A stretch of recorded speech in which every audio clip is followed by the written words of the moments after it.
Welcome everybody. In today's video, we'll be taking a look at another traditional knife. I'm on a bit of a traditional knife kick at the moment, and it is a Rough Rider edition, classic carbon 2, and it is the Scout knife and a gel pack. Who cares? I've already looked at this. I've already tried using it. I've got some issues with this. I really do. I hate to say that about this knife right off the bat, but if you're looking to get the Rough Rider Scout knife with the G10, probably with any of the other scales, but specifically the G10 here, I would advise against that, and I would recommend going with the Marbles GI utility knife. I'll do a comparison video between the two down the road. That might be a special video before either of these come out, but we'll see how things go. And I want to start off with aesthetically.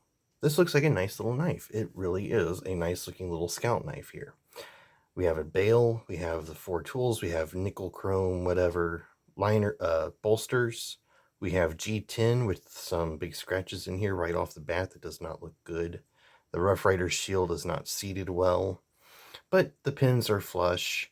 It looks good. It's got the nice width here.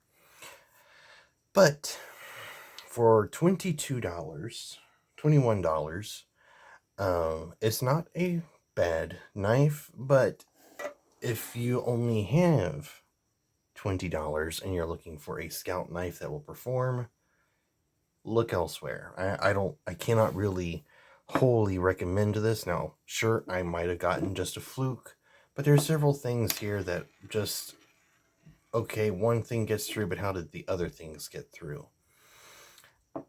And we'll start right off with the bail here.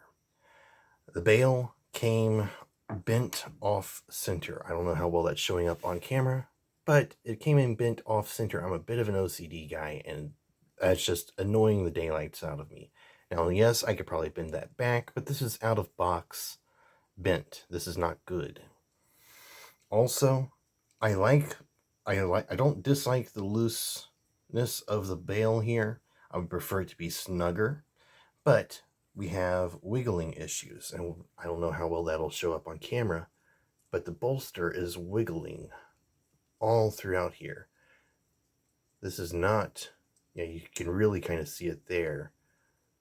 Now the pin that is the axis for the main tools is obviously a different pin from where these are positioned, but this does not boost confidence that this is going to be secured if I was to tie this to my belt with a rope. I feel like this would pop off if it snagged something. I don't want to stress it, but I don't like how that feels. I do not dislike this part here. That's fine. But it's this wiggling stuff that's really annoying to me, and it does not boost my peace of mind that this will still be in my pocket or attached to my belt after 5 miles of hiking. Next up, and we'll go through some good, some bad as we go along here. Next up, we have the punch. Very sharp little punch here. Goes right into leather. I might use this for my leather crafting to make stitch holes so I can sew my leather together. But the edge here is uneven and has some bent parts right here towards the end. Also, where the bevel begins off of the tang here is just rough and just, it's terrible. Like, for this to be Rough Rider's Pride of the Line kind of series, that's a pretty obvious mistake right off the bat that shouldn't have really gotten past quality control. I know these are made in China. I'm not expecting Swiss-made engineering here, but for them to advertise it as it is, that's really not a good thing for me to see.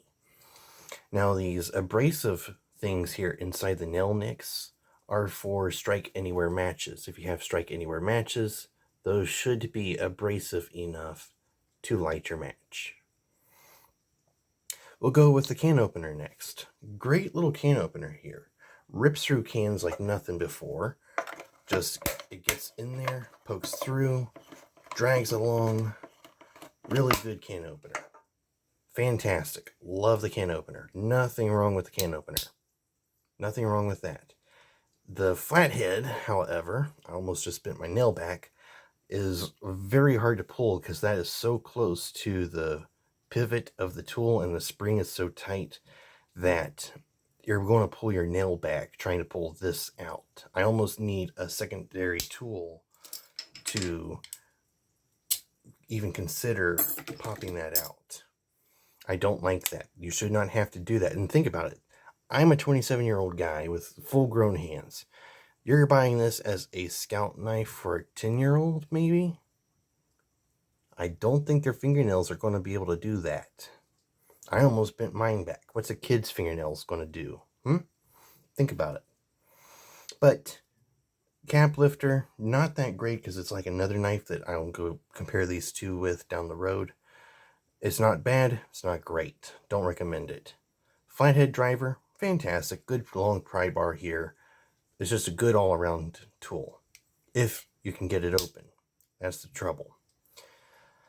Knife blade. Fantastic little knife blade here. Even grind all the way up. Fantastic.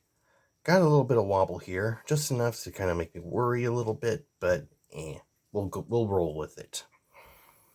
And all these tools have a half stop. All 4 tools on this have a half stop that stops the tool vertically like so. And then finishes down. All 4 tools are made from 440 carbon steel. That is the same stuff that's usually used on most of Leatherman's tools. The back springs here are made from 440. The rest is made either from brass or normal stainless steel or micarta. Now, one thing I don't like about the micarta here is they polished it so much that it feels like plastic. It doesn't have that grippiness of micarta. Like a QSP Penguin, you pick that thing up, you know you're feeling it. Like it's in your hand, it's not going anywhere. This is almost like a Victorinox Celador scale in texture. It feels not secure. But that's kind of my nitpickiness. But that's something like I hear micarta, I think a little bit more of a clothy, grippier texture. If it was G10, I'd expect the smoothness. But you say micarta, you kind of expect the roughness. So the bent wobbly bail, the roughly ground all here, not great. Not really being able to open the flathead driver, really do not like doing that. Ow. I think I did bend my nail back some. Oh well. Now, maybe over time that will loosen up, but consider, if you're buying this for a kid, for an actual Boy Scout, think about it. Can they open that tool? This is, and I've got big hands. This is kind of a big knife for me. This is going to be a bit of a chonker for a kid. I'd recommend getting like a Victorinox Pioneer or Farmer knife. Like, that would be a lot better. Or this knife, which I'll compare in another video. So, do I recommend this knife? As I said in the beginning, I really cannot, because even if some of these other issues are more nitpicky, like a bent bail does not necessarily alter the function of the knife. It will probably get bent during use. I mean, this is pretty solid. Like, I cannot really just bend it back as is. This is a really solid piece of metal. So it took something to bend that. But the loose pivots that are not the actual pivot for the tool, which kind of feels weird that they're doing that. Just weird to me. Also, the awl here, not only is it roughly ground on this edge and roughly ground on the actual scraping edge here, the way they bend the tool to fit into the knife here. I don't know if you can really see that, but it's touching the main knife blade. And what that has done is already, out of box, created this line right across there on this beautiful blade. Now, I understand scout knife. You're going outdoors, you're rubbing it against trees, rocks, sticks. It's going to get scratched up. But it's a shame that out of box already, it's already so poorly done. Like, you know, can't you have 5 minutes of enjoyment before you see these imperfections? Now, Granted, a kid thinks a knife is a knife, will be happy to get a knife.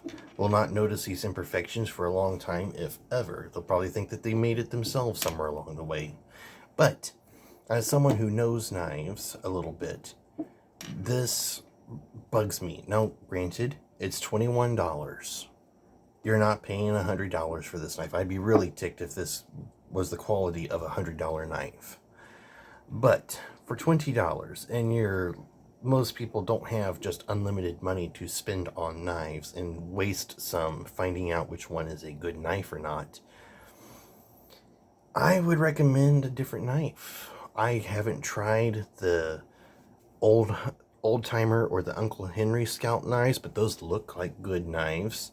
And for about the same price, I think you'll come out a little bit better. So, and also some of those I think might be, no, never mind, disregard thought. I mean, this is made in China. I don't expect perfection, but I'm kind of surprised that the stuff that got through. And to go through like such a nice box too. Like, we have the felt lining here. We have it cut out specifically for the knife. Great little thing here. We got the Rough Rider magnet in the little thing here to keep it closed. Great little box. And to pull it out and to immediately see bent bail, rough awl, scratch on the knife blade right out of the box. It's disheartening in Rough Rider. I would not mind this on their cheaper knives that they have that are certainly like $10 cheaper. Like, that's fine. Like, you know, gesundheit.